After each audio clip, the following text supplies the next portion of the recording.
Hello, welcome to All Things Small Business, where we talk all things small business here at the Small Business Spot on YouTube. And as you know, we started doing it brown sugar style. And I will explain what that means when I come back. In the meantime, if you would please go ahead and hit that subscribe button and give this video a thumbs up, and I'll be right back in 10 seconds.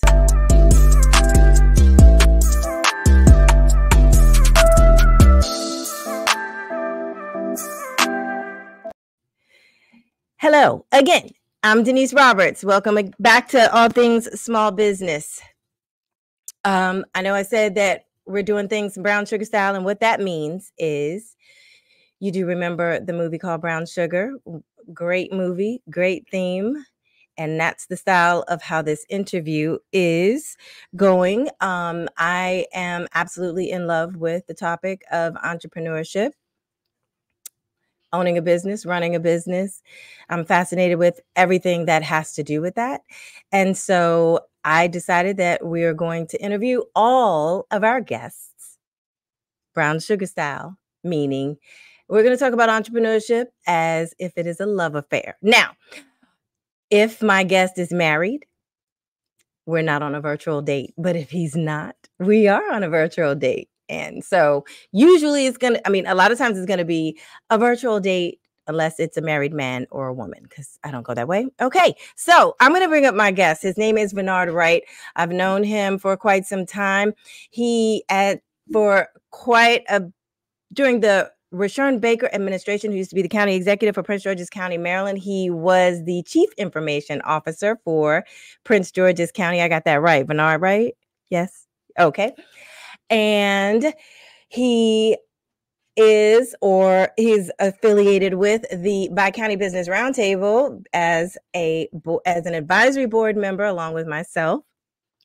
And he is also the CEO of a company called Presodential AI. So please welcome my married guest, VENNARD WRIGHT. Pleasure to be with you. Oh, thank you. Thank you. And thank you for joining me on a Friday night at 8 o'clock to do a virtual podcast. I've been getting some feedback about whether or not I should do it on a Friday night anymore, but we'll deal with that after this one. So I really appreciate you being here. My pleasure. Okay, good. So let me just start with, and you answer these questions, the way that you see fit. Right. Yep. Because I want to know about your background, but I want to know, when did you fall in love with entrepreneurship? Okay, so I'll start with my background and then the latter question.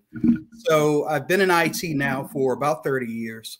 So I used to serve as the chief technology officer for EDS, which for people who may not know was Ross Perot's company. I was also director of technology for Hillary Clinton during her Senate reelection in 2008 presidential campaign. As you mentioned, Denise, I was the CIO for Prince George's County for 6.5 years. I was CIO for WSSC Water for another 2.5 years. And before I started my next company, I was CIO and VP of operations for Ironbow Technologies, which is a $2 billion, mostly federal contractor. And as far as my love affair with business, it actually goes back about 25 years or so to when I opened a hair salon with my wife, Janelle. Oh, okay. So we owned a hair salon, we owned a day spa, and then I started a graphics and web design company back in 1999. But that was a little spotty because I spent most of my time going after accounts receivable. So I needed more steady income, which is when I went to go and collect a paycheck every 2 weeks, and it ended up working out well for me. So I made the ill-advised decision, some would say, to start a business during the pandemic. So I started Wave Welcome in 2020, and that's an IT and cyber managed services company. And then I started the company that I'm running now, Presodential AI, in 2023. And I'm pretty sure we'll get into that more, but that's really where I am from the business front. Okay. You said a lot there. So it's safe to say that your expertise is IT. And did you discover that after The hair salon business? So I discovered it. So I got married pretty early. I got Okay. married at 22, and I just graduated from University of Maryland. Mm-hmm. And what happened is my wife, who by trade is a cosmetologist, Mm-hmm. looked at me, and she was making at the time probably about $90,000. I was making 45 because I was doing finance and contracts administration. Mm-hmm. And she said, "Okay, I'm making twice as much money as you, and you have the degree. So what's wrong with this picture?" And I just got into IT to make more money than her. I didn't know I was that good at it at the time. Mm-hmm. I just wanted to make more money. Mm-hmm. And it ended up that I really was good at it. I was always interested in IT. I was always interested in the way things work, and I could see that that's where industry was headed. So it was the most logical field for me to get into. And like I said, it just took off from there. Okay.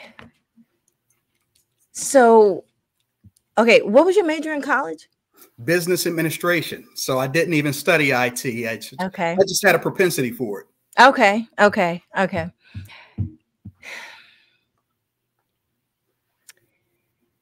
So would you say that you love IT?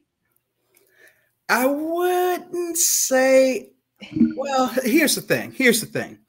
So when you take a look at the way the world works, in my mind, a lot of it really can be solved by technology. So I am really, what I love is finding solutions to problems. Okay. And for me, a lot of times that can be solved by applying some latest technology, some innovation, but in a lot of cases, it's not technology that solves the problem. So my approach tends to be, number one, I want to understand what an organization is looking to accomplish. And then once I understand what the organization is looking to accomplish, my goal is then to see if there's something they're doing that could be done differently. If it is, we do that. Then from there, it's, do you have the right people? Are the people working the right way? And the last thing I do is really apply technology. So yes, I am fascinated by technology. I'm certainly interested in where technology is headed, and especially AI, but really more interested in how we can leverage technology to solve the challenges that we see around us. Okay. Excuse me. I need you to help me understand something. Maybe I can fall in love with IT. I doubt it because I'm really not math and science kind of person. But so your company now is centered around AI? It is. It is. Okay. Okay. Yes. So, and you know, because on my last show, I had a friend on who said some of the same things that you said. Yep. About I like solving problems. So I like to debate about this point here, right? You don't love. So does that mean that you don't love IT? Well, the reason I don't love IT is because I served as a CIO for so long. So I would argue with people and say that in an organization, a CIO is probably the toughest position. And I'll tell you why. So you have a CEO who, of course, is responsible for driving an organization forward. But from an IT perspective, the top IT person is responsible for really making those things happen. And as I mentioned before, a lot of times the challenge with an organization is not necessarily related to IT. So you can suggest changes around IT, but you don't necessarily have the power to solve those challenges. So I was a little burned out when it came to being a CIO, which is part of the reason I made that leap into starting my own company. So yes, I am very good at IT, but I've had a love-hate relationship with IT at the same time. It's a love-hate relationship. Absolutely. That sounds like something very familiar, or that you hear about a lot these days, and not just in their professional lives. Absolutely. Okay, so where I was going with that, just help me understand a little bit here, because the last two guests that I've had are both the topic has just been technology in nature, right? And you're familiar with Terry Spigner. Yep. I need you to help me understand a little bit about the difference between the industries within technology? Absolutely. And let me just ask you this question. Is IT in the technology industry, or is technology in the IT field? So I would say that IT is a subset of technology. Okay. So with IT, the way that we look at IT, it tends to be more of the underpinnings of an organization, the networks, the servers, the cloud, all of those different infrastructure components, which is why a lot of times cybersecurity is separated from IT, because IT tends to be the operational, tactical, day-to-day things. So a lot of organizations, for example, outsource their support for email, for their phones, all of those different things. That tends to be IT. Now, you could also make the argument that there are things that fall outside of IT, and people tend to blend those together. And a better way of referring to what an organization is looking for from a technology perspective would be to call it business technology. And the reason I say that is because you are at that point starting to include the way that an organization functions. And not going to go too deep into that. But then, of course, there's a lot of interest in things like artificial intelligence. So artificial intelligence tends to be even outside of information technology in terms of the way that people approach it. So there are lots of different things. And to answer your question about the different verticals inside of technology, certainly I mentioned cybersecurity. That is one. Then there is coding, like software development. That's another vertical. You have things like data analytics, which is making sense of all of the information that an organization creates. I mentioned what people are doing day to day to support an organization in the cloud. Then you could have program management and business analysis, which is really understanding how to move projects forward and pull requirements from organizations. So like when you were over in supplier diversity, if you wanted a new application in business analysis and project management, it's my job to come and talk to you to understand what it is you're looking to accomplish, put that together, and then manage the implementation of it to make sure it's going the way that you want it to. So there are lots of different things that you can do inside of technology. But, a lot of it would not be considered to be stereotypical IT by definition. Okay. So is AI IT? No. It's technology. I'll say it's technology. It's technology. Absolutely. Okay. Okay. Yeah, I can see why you love all that stuff. Okay. So would you say that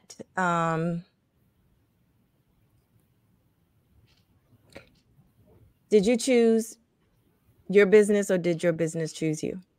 I would say my business chose me. And I'll tell you what happened. So the reason I started Presodential, well, the reason Presodential was born, I wouldn't say I started Presodential.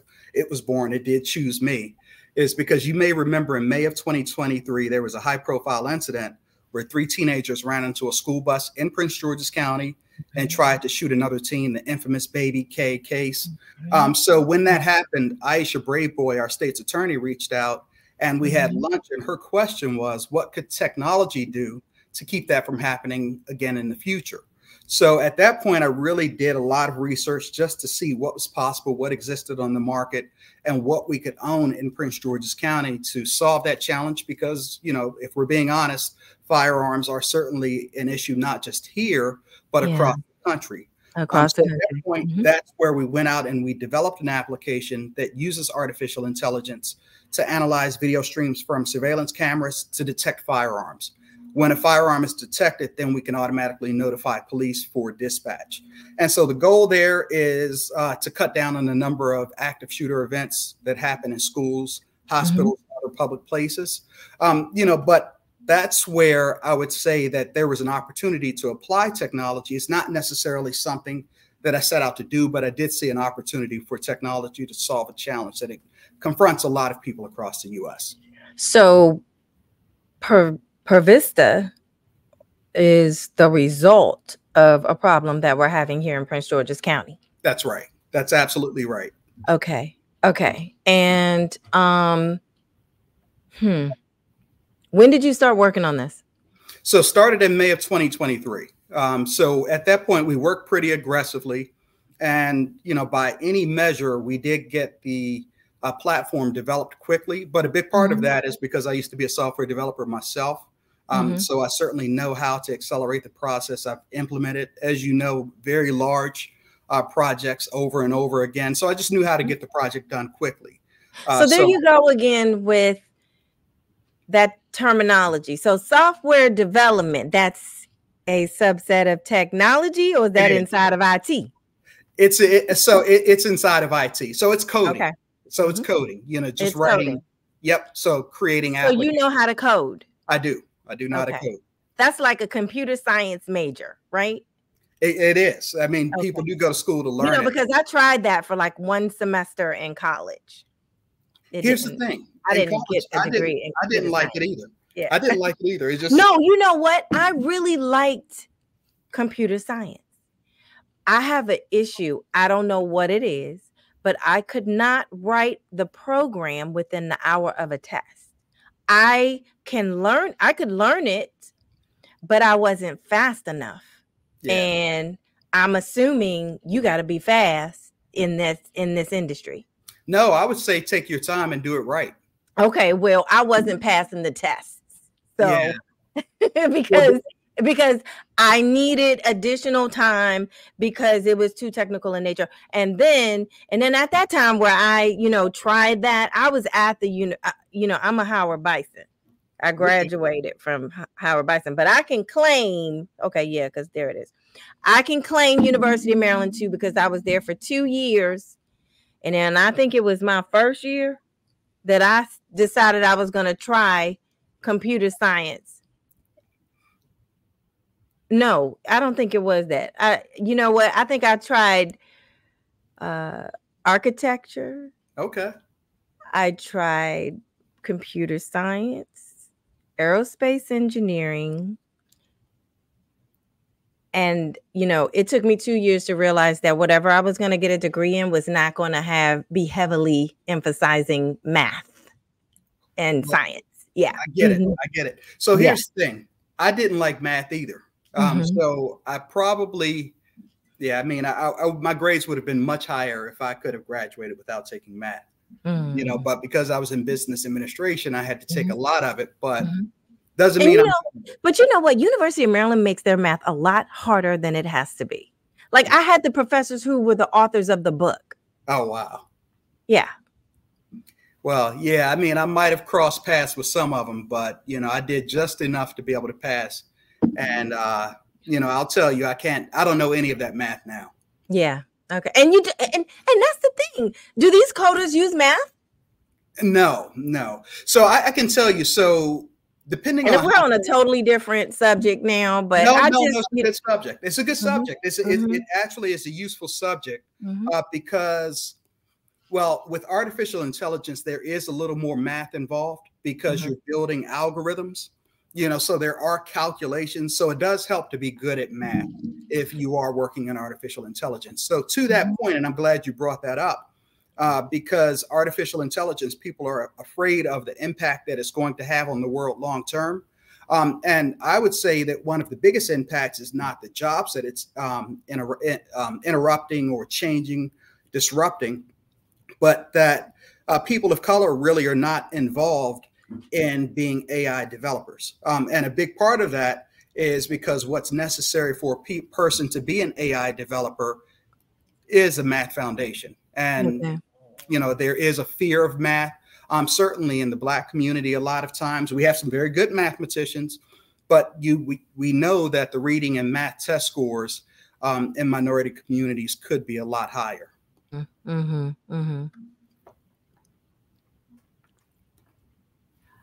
We have, can you see, wait a minute, how come I don't think I can see the band user. I'm looking at a comment and I don't know where he or she is commenting from. Okay. So you can't see it on the screen for whatever reason, but it says, how does IT security companies look at AI and how are they keeping us safe? Before we get to that question, I want to, I just want to move on, just talk a little bit about, because this whole AI discussion, that's a whole show, it seems like. It is. It Right. absolutely is. Yeah. Yep. So, and we'll get there. We'll get there. But let me just ask you this question. So, is your business, when it comes to your life, the main chick or the side chick? Side chick. It's the side chick? Really? Absolutely. Absolutely. Business is side chick. Who's the main chick? Who's the main chick? The main chick is my wife. Oh, I love it. Love it. Love Yeah, it. the main chick is my wife. Okay. So here's the thing. So when I moved over to take over Provista full time, she then became the CEO for Wave Welcome. So we work in the same physical space, in the same office suite, but we are at opposite ends of the suite, so we can kind of have that little separation. But you know, for me, business, I mean, don't get me wrong. I mean, it is a 24/7 endeavor, but at the same time, I do try to make sure that I'm keeping things in perspective. If you spend too much time on anything, it's unhealthy, business included. Okay. Okay. So, so is your wife still doing hair? And so she has her mainstay clients. So she has some clients that she's had for decades. And she does still take care of them first thing in the morning, but it's dwindled down in terms of number. So I don't know how many clients she has now, but it's certainly not what it was when she was at the height of doing hair. So yeah, she still does a little bit, but not much. Okay, so now her main thing, well, her side thing is Wave Welcome? Absolutely. Okay, so can you just tell me exactly what Wave Welcome is?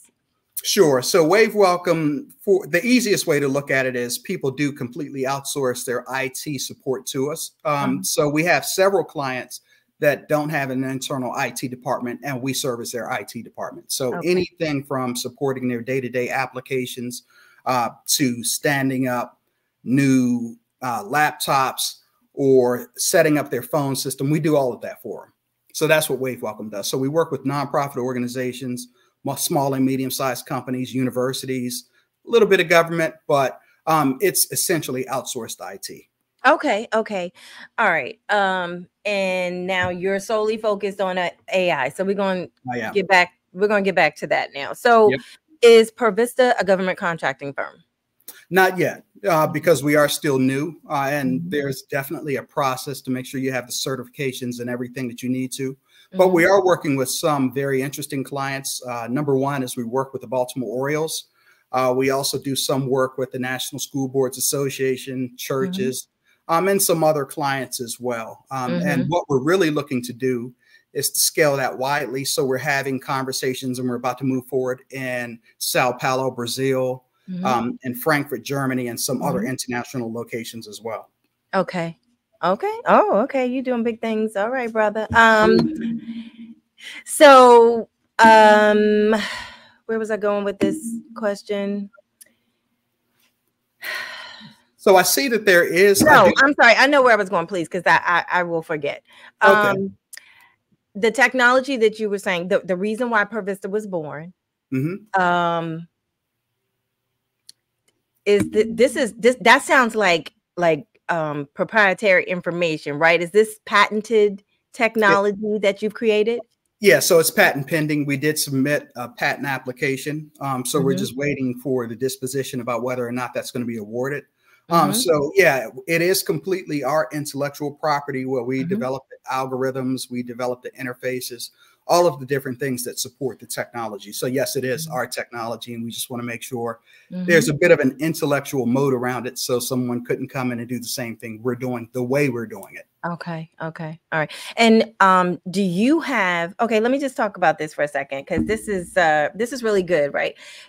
When you are looking at, or small businesses who need to apply for patents and trademarks and things like that, that's working with an attorney. So is that attorney in your inside your business, like an employee of your company, or is that something that you outsource? Or yeah, we outsource it. Yeah, I wish we were large enough to have our own patent attorney, but no, we outsource that. Yeah, so we do outsource our legal, we outsource accounting, and what am I forgetting?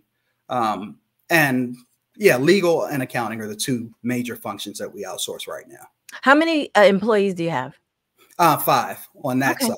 Okay, Yep, on per Vista side. that's right. How many on Wave Welcome?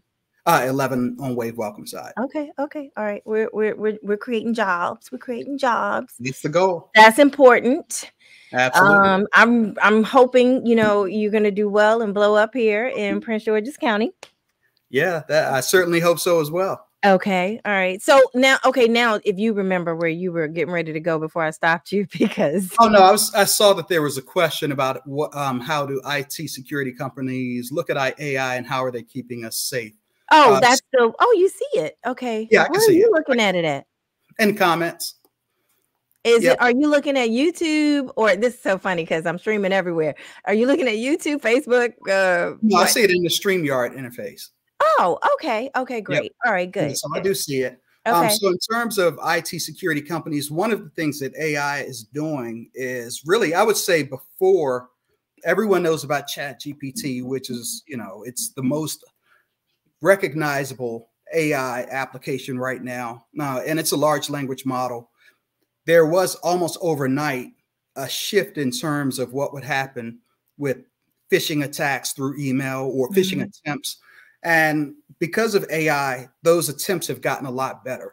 So I would say that before Chat GPT, it was easier to spot potential spam or phishing emails because things were misspelled or the terminology was a little bit off. But someone now who is in another country who doesn't speak English as their first language can now send something to you and it sounds just like an English speaker or that it's coming from someone who is not malicious. So it's a lot harder to spot those things now. So AI has made those phishing attempts a lot more effective. So that's one thing. You know, another that we've been hearing about this week is the deep fakes. So deep fakes are a lot more effective because of AI, and sometimes it's difficult to tell whether it's a valid email or not. So in terms of what IT security companies can do is they can certainly, I would say, develop intellectual property that's helping to detect when AI is being used. That's one thing. Another is to make sure that can you give me an example of that? Sure. So if a video is coming across, there's an opportunity for companies to really be able to parse that video pixel by pixel and say whether or not it's a legitimate video or whether it was created by artificial intelligence. So there's certainly room for that because, you know, now videos are being circulated around and people are saying it's the real thing when it's not. So there's an opportunity for people to really be able to say, okay, this is not a legitimate message, that maybe there's a tag on it to say this was generated by AI. That's one thing. Another that IT security companies could do is they could certainly put an emphasis on end user security awareness, because a lot of times vulnerabilities are created by people that have a legitimate reason for being on a network, but they click on a link in an email or they open an attachment. So just making sure that people understand what their role in cybersecurity is. So I would make sure that that's mandatory for everyone, especially the CEO, because CEOs tend to be targets. But that's something that IT security companies could do. Okay. Okay. Okay. That's the end of your answer. That is the end of the answer for now. That's the end of your answer. So hopefully you got that. GCM Morris 1.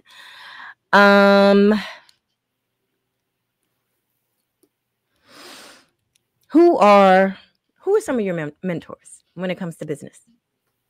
So one of my mentors is the co-founder of Motley Fool. And so his name is David Gartner. The reason I consider him to be a mentor is, number one, he subscribed to something that I also believe in from a business perspective, and that's conscious capitalism. So he's the one who really exposed me to that concept. And what conscious capitalism focuses on is not just financial capital, which of course every business who is responsible is focused on making a profit. You know, we all want to make money. We're in business to make money, but that's not the only type of capital we're focused on. Okay. We're also focused on natural capital, which is the environment, making sure that our footprint is not having an adverse impact on the earth. We're focused on human capital, which is people. We're also focused on social capital, which is networks. So he really has a well-rounded approach, and he is very successful.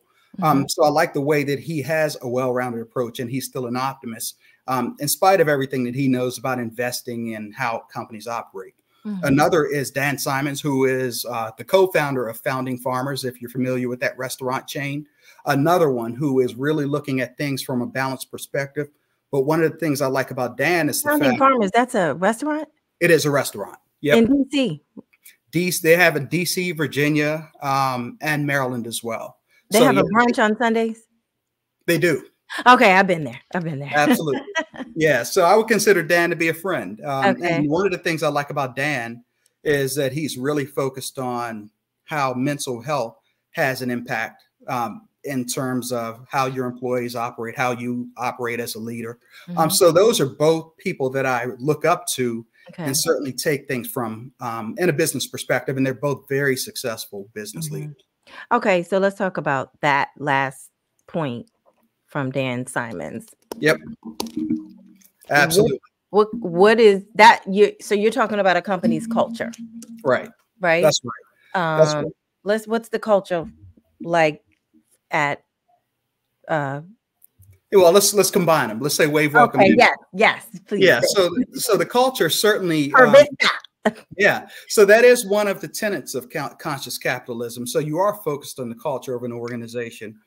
So one of the things, and I think there's more emphasis placed on it after COVID-19, after the pandemic, people are really focused on mental health and culture and all of those different things. And before the pandemic, culture was as simple as putting donuts in the break room. But after COVID, it wasn't as simple because everyone went home and they were working remotely. So now there is more of a focus on making sure there is a work-life balance, because there was a blend between the two.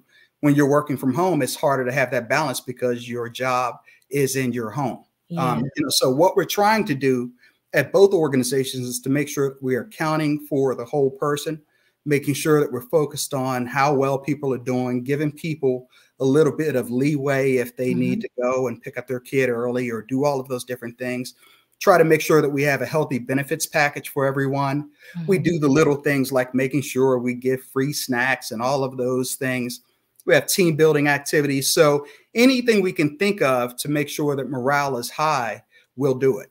Within reason, of course, because that is, there's a cost associated with all of it as well. But we do want to make sure that, we all have to go to work to pay the bills, but that it's a good place to come and work. I feel like so far this month, I've been talking to a bunch of nerds on this show. I've been called that before. But I like nerds. I like nerds. Absolutely.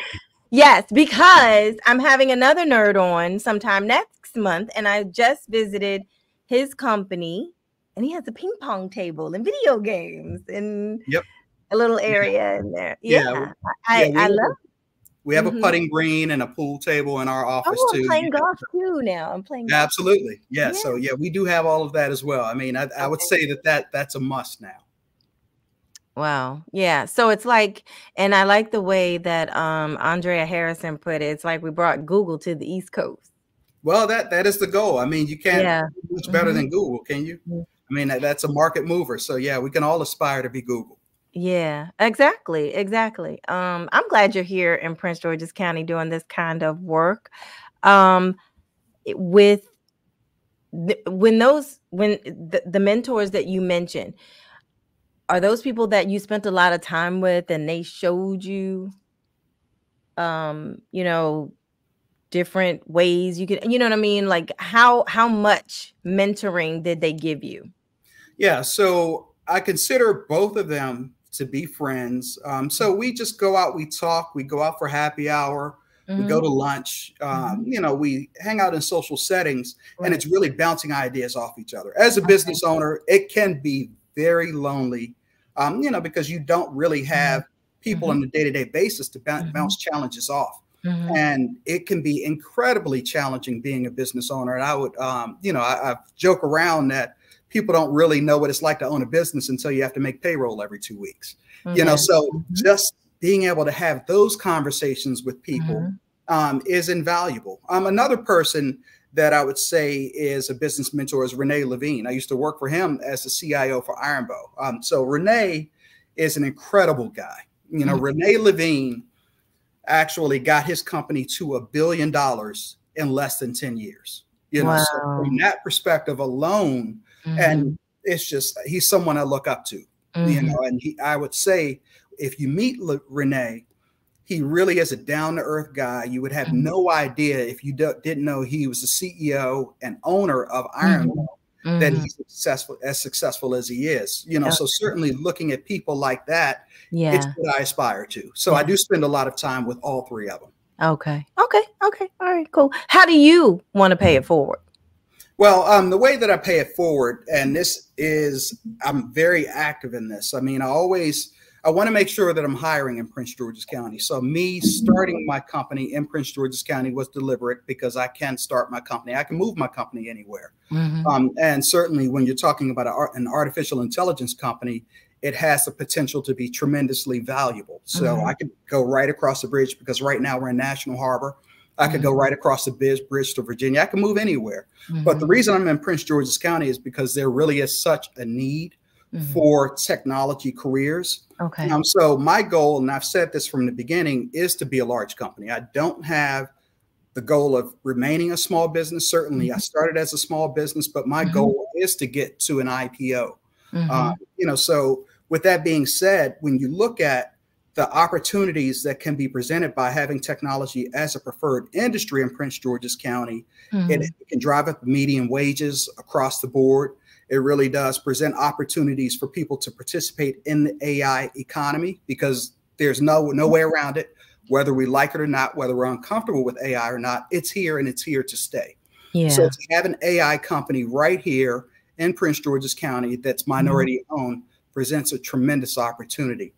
So that's really why I'm excited about the future, and I'm looking forward to being a huge part of it. Okay, I'm excited too. I'm excited. We're glad you're here. Okay, let's just have a quick conversation about AI because I had this same conversation last week. And it doesn't have to be exactly the same, but would you say that with AI basically being here to stay, as you put it, is our economy in a crisis as a result of it? No. As a matter of no. I mean, when you take a look at stocks like NVIDIA, that's a positive impact. NVIDIA is the computer chip that a lot of AI companies or AI technologies run on. When you take a look at what it's doing for companies like Amazon, AWS, Microsoft, Google, I mean, it's really driving the markets upward. Now, in terms of the economy, it does have the potential to leave people behind. So we do need to be aware of, you know, stocks like the ones I just mentioned. Certainly NVIDIA is one. And I'm not giving out investment advice, but I would just tell people to take a look at it. Okay, I'm gonna write that one down. I'm writing it down. Yeah, they just did a 10-to-1 split recently. Oh, okay. But, you know, certainly we need. Is that illegal to give somebody advice and say, pick this? I didn't say buy it. I just said take a look at it. Okay, just take a look. I'm taking a look tomorrow. Yeah, absolutely. So what I would say is that we really need to make sure that we're informed in terms of what developments are coming. You know, so certainly, like I said, everyone knows about OpenAI and ChatGPT, but there's a lot more to AI than that. So no, I don't believe it's going to have an adverse impact on the economy. But I was really talking about when it comes to jobs. That's where I was referring. Yeah, that is a part of the economy, employment. Yeah. So here's the thing. Here's the thing. Yes, it is going to shift careers, especially careers that are repeatable. So yes, those are ripe for disruption in terms of AI and automation. But it's no different from other points in history where careers went away. I mean, there was a time where lots of people in the US were working on farms. Then there was a consolidation of farms. We moved to assembly lines. Yeah, so there are those shifts that happen, you know, but at the same time, I equate it to when automobiles came along, the Model T. Right. So yeah, people were before. I don't know what the Model T. The Model T Ford back in the early 1900s. Okay. So back then, people were in horse and buggies, you know, and that's what people were doing. The cars came, and as we know, cars were here to stay, just like airplanes came to stay. So yes, careers people that were drivers for horse and carriage, yes, they had to go find another job. So same thing here. Yes, AI is here. So yes, we do need to learn about it and figure out how we can participate. Jobs are going to be different. Okay. But it doesn't mean the All right. job Okay. way. Okay. And I get what you're saying, and I kind of agree. I agree with that. However, and I'm just thinking this out of my head because it's generational. I think we all agree that it's generational. Yes. This technology is really technical. It is. And it seems like it has the potential, because it's generational, it seems like it has the potential to knock off older people and really be targeting younger people, right? So people who may not even be ready, to retire, that will still need a job. That will still need jobs. How is it going to impact those people? And I'm not even talking about the people that can retire and just want to work until they die. Right. You know, I'm talking about people who are, 50s on up. Because I know people who are having a tough time finding a job now, and they have the knowledge base. I don't understand what's happening right now. Yeah. So from that perspective, AI is not going to complete. There are certain things that are never going to go away. And there's a lot of value, like you said, in more senior experienced workers. So what has to happen, just like it does with ChatGPT? ChatGPT is just a tool that's sitting there, but it's not worth anything until you put inputs in. Okay. Until you give it a command. So if you've been working in a career, your entire employment history, that's a lot of knowledge right there. So let's say you're an attorney who's at the end of your career and you're starting to see that automation is there and that AI is disrupting the way that cases are being adjudicated. You still have to work with that platform to put certain things in so that the right thing comes out. Okay. So you've heard the term garbage in, garbage out. Yes. Artificial intelligence, data analytics, automation is very much the same way. Okay. So there is still there's still room for people to work with those tools to make sure that the right outputs are produced. Okay. So I mean, that's where the opportunity is. Yeah. I mean, I love it. I love ChatGPT. Yeah, right. Yeah. So I haven't tried other platforms, but I could see myself. But see look, believe it or not, I'm 50, right? So I can see myself just trying ChatGPT and not wanting to move on to something else. Like, I'm stuck here. This is where I'm happy, and I know what to do with it. I don't have to learn anything else. I don't even have to upgrade and pay for whatever that extra level you can get to. I don't even know what it does. I'm great. Right? So if I'm there and I consider myself, I mean, I know I'm middle-aged, but, I consider myself pretty, up to date. Yeah. But not, if you get what I'm saying. So this is going to, I think it's going to affect as people who are older than I am, people who are in their 60s. Absolutely. Yeah. It And will. It will. So here's the thing. People adopt technology at different speeds. So an example of that is you remember carrying a flip phone. Yep. But then guess what? The iPhone came along and changed the fact that we are no longer typing onto physical keys. We're typing on a screen now. So we all adopted that technology at some point because we were forced to. They didn't have any more phones with physical keys on them. Same thing with AI. And yeah, okay. I was going to make a point about those flip phones because I really did like the physical buttons. So did I. I mean, it's easier. I mean, like, I make way more mistakes now on those flat monitors, little mini monitor screens. But, you know, and see, using those smartphones, that was an example of where artificial intelligence was already being used, because if you start to make a mistake, it makes a suggestion in terms of what it thinks you're trying to say. So that Yeah, was and sometimes that gets on my nerves because I really was trying to type it. absolutely Type it the way it was. Yes. Well, yeah, you can imagine with my first name how often that gets translated into something else. Oh, did you mean Vineyard? No, I meant yeah. absolutely. Okay. Okay, let's switch gears because we're going on an hour and I don't want to do that. What, you know, we had our presidential debate last night. Do you have any thoughts or reactions? Well, I mean, for me, it wasn't a surprise because I knew that I was surprised. Number one, well, I guess the biggest surprise is that Biden actually went through with the debate, because I didn't expect him to. Why? So I knew that he wasn't capable of delivering in a debate. I just, there was no way. I just didn't think he was going to go through with it. Because of his health or because? Well, because you look at the gradual degradation just in terms of his mobility, his speech, all of those different things. It was apparent that he couldn't get up there and debate that long, well before he went through with the debate. So my question would be, what is his camp doing? Because they've seen this behind. It's like they set him out there to be embarrassed because they've seen it behind the scenes. So shame on them. Not, I mean, Biden is doing the best he can, you know, but the reality is he's what, 82? I mean, and you know, I have uncles, my grandparents are all my mother. Yeah. So at that point, and my daddy. Right. So this is the most powerful man in the world. And there are certainly people that are younger who can do a better job at this point. I can say my parents are more mobile than he is.